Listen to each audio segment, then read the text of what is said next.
Hello, friends. This is Dave Hurwitz, executive editor at ClassicsToday.com. Well, we've been making lists lately of the 5 greatest this and that. And we've talked about pianists particularly because, when you make lists of repertoire, you're going to deal with basically pianists, sopranos, conductors, maybe a violinist or two. Not that many, because that's the repertoire. That's who we've got. Yes, I would love to make a list of the 5 greatest contrabassunists, but I don't think that's going to happen. Not that we couldn't come up with 5 names. Anyway, we were talking about Schubert pianists, as I recall. And one of the people who came up quite regularly was Paul Lewis. He wasn't on my list, but he was on a lot of your lists. And here's the box. 6 CDs of Paul Lewis's Schubert recordings for Harmonia Mundi. And before we get to the box, the details of the box, I have to say one thing. It drives me crazy when these things are not complete. I mean, if you're going to bother with a box, put in everything you can get your hands on, because that way there can never be a question for collectors of things that got left out. And not only that, but the 2 things left out were 2 of the very best things Paul Lewis ever did.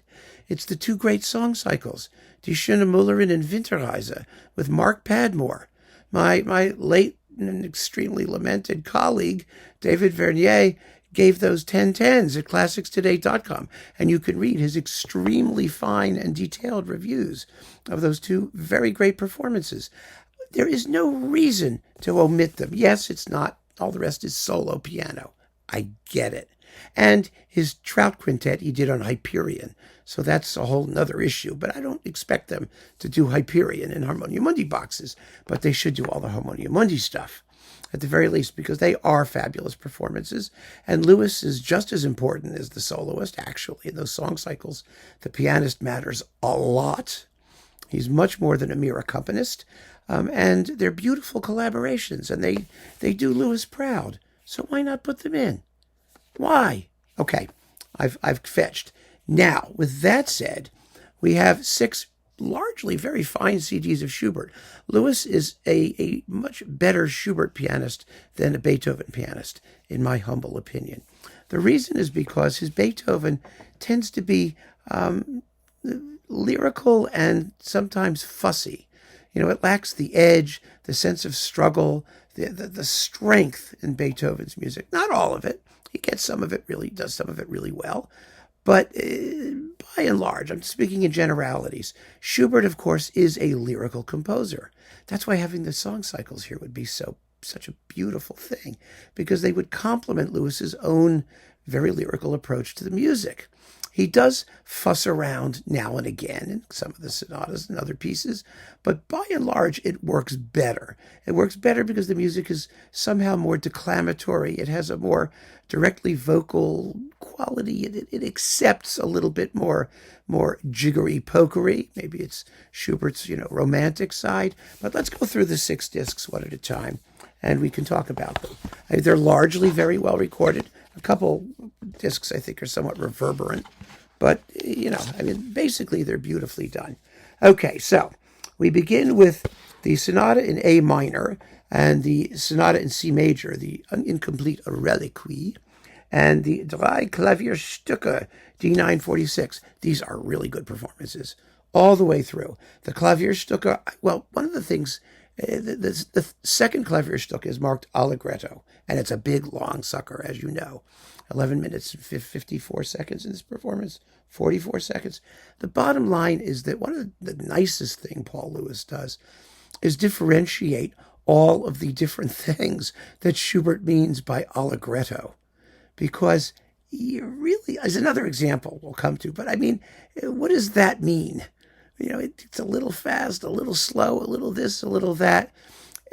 Some of them are quicker than others. Lewis has a really good feel for tempo throughout these performances.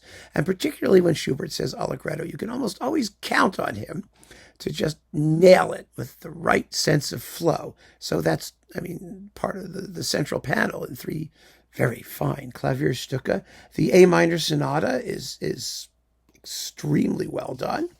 I think it has a really, really lovely central andante. Lewis is really good with the slow movements generally too, I will say.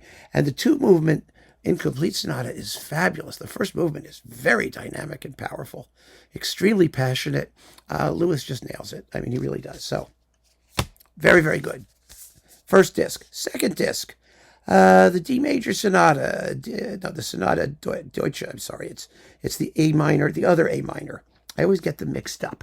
Yeah, I mean, they sound very different, but yes. The other A minor, Deutsch 845, and the Gasteiner, Deutsch 850.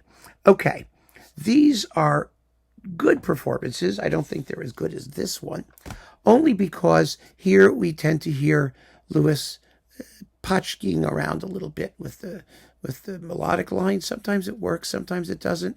You know, it's not for me to give him advice, I suppose.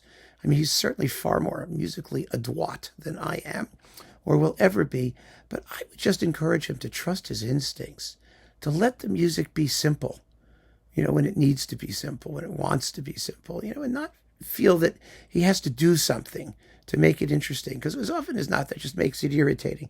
I'm thinking perhaps of the Con moto, the second movement of the Gasteiner Sonata. You know, you'll listen to it, you'll decide for yourself. So, but it's still very good playing. I mean, it really is. You know, there's nothing here in any of these performances that goes completely AWOL, you know, completely wrong. Then we've got, let's see, the G major sonata and the C minor sonata, D958.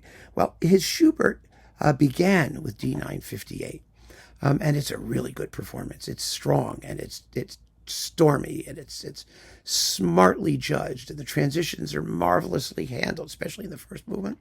The G major sonata is a tough piece to do because that first movement is just crazy long. I mean, it's molto moderato e cantabile, which Schubert pulled off to somewhat better effect in D960. But it's 17 minutes long here. I think Lewis deserves a lot of credit for holding it together as well as he does.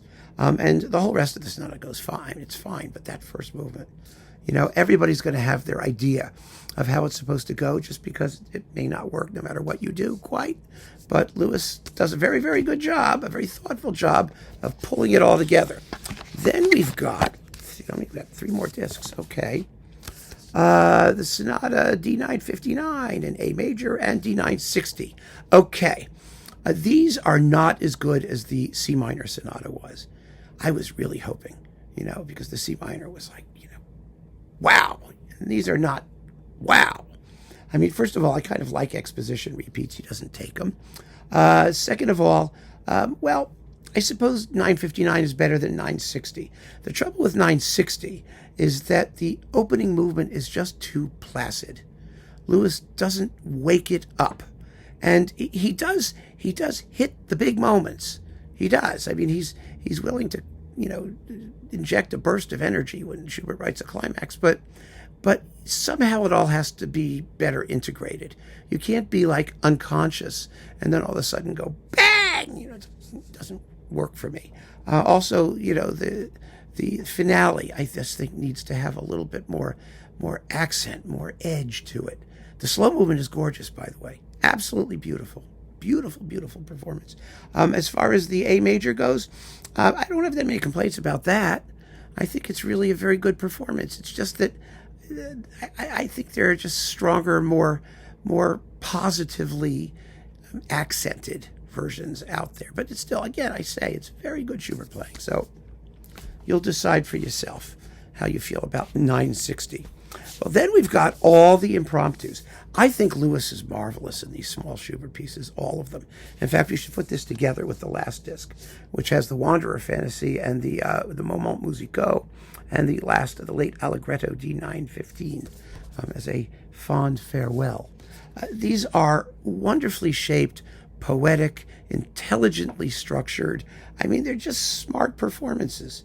And the theme and variations, you know, in the second set of impromptus, the third one is done with real finesse. I mean, it had a wonderful sense of coherence for the whole set, but also contrast between the various variations. I mean, it's beautiful, beautiful stuff.